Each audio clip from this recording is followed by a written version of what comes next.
Alyssa Soebandono cek kandungan di hari pertama Lebaran. Artis Alyssa Soebandono cek kandungan di hari pertama Lebaran Idul Fitri Rabu, tanggal 10 April tahun 2024.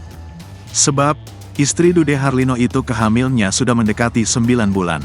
Alyssa Soebandono pun diminta dokter untuk tidak boleh capek karena itu.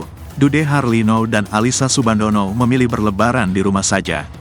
Mereka tak mudik lebaran karena Alyssa berbadan 2. Usia kandungannya mendekati 9 bulan.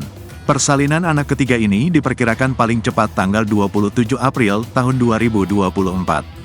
Setelah konsultasi dokter, Ica diminta dokter jangan terlalu capek dan sibuk.